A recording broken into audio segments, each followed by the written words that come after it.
Hi అండి. Little spicy and also much gravy tasty chicken curry ఎలా చేయాలో నేర్చుకుందాం. Welcome back to queens kitchen. ఇక్కడ నేను కుక్కర్లో చికెన్ కర్రీ చేస్తున్నానండి. ఇందుకోసం స్టవ్ ఆన్ చేసి 3-4 స్పూన్స్ వరకు ఆయిల్ వేసుకొని, ఆయిల్ వేడయ్యాక నేను ముందుగానే ఒక పెద్ద ఉల్లిపాయ, అలానే 5 పచ్చిమిర్చి గ్రైండ్ చేసుకున్నాను. ఈ పేస్ట్‌ని ఆయిల్‌లో వేయాలి. అలానే 4, 5 కరివేపాకు రెబ్బలు, నెక్స్ట్ నేను రోట్లో అప్పటికప్పుడు నూరుకున్నటువంటి 1 స్పూన్ అల్లం వెల్లుల్లి పేస్ట్, ఇవి అడుగంటకుండా ఉండటం కోసం, అలానే పచ్చివాసన పోయి బాగా వేగటం కోసం 1 స్పూన్ సాల్ట్, 1 స్పూన్ పసుపు కూడా వేసి బాగా వేగనివ్వాలి.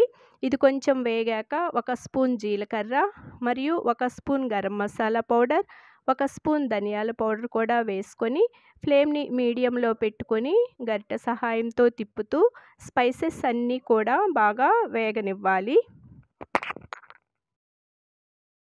చూడండి, మసాలా అంతా కూడా బాగా వేగింది. ఇప్పుడు ఇందులో శుభ్రంగా కడిగి మ్యారినేట్ చేసుకున్నటువంటి 1/2 కేజీ చికెన్‌ని వేయాలి.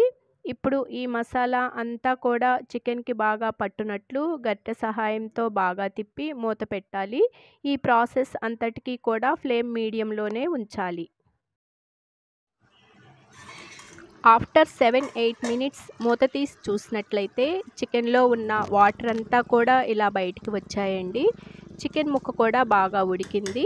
ఇప్పుడు నేను ఆల్రెడీ మ్యారినేట్ చేస్తున్నప్పుడు 2 స్పూన్స్ సాల్ట్ వేశాను కాబట్టి ఇప్పుడు 1 స్పూన్ సాల్ట్ మాత్రమే వేశాను.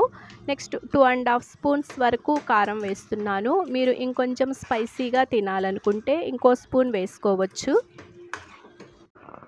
చూడండి, ఆయిల్ పైకి తేలుతూ గ్రేవీ రెడీ అవుతుంది. ఈ స్టేజ్‌లో 1 టీ గ్లాస్ వాటర్‌ని కూడా వేసుకొని ఒకసారి తిప్పి మూత పెట్టాలి. 5 మినిట్స్ ఉడికాక మూత తీసి చూసినట్లయితే ఆయిల్ పైకి తేలి గ్రేవీ చికెన్ కర్రీ రెడీ అయ్యిందండి. ఫైనల్‌గా కొంచెం కొత్తిమీర వేసి కలయి తిప్పి స్టవ్ ఆఫ్ చేయాలి. ఈ చికెన్ కర్రీ రైస్‌లోకి అయినా, చపాతీ అయినా, అలానే దోసలోకి అయినా చాలా బావుంటుంది. ఒకసారి ట్రై చేయండి.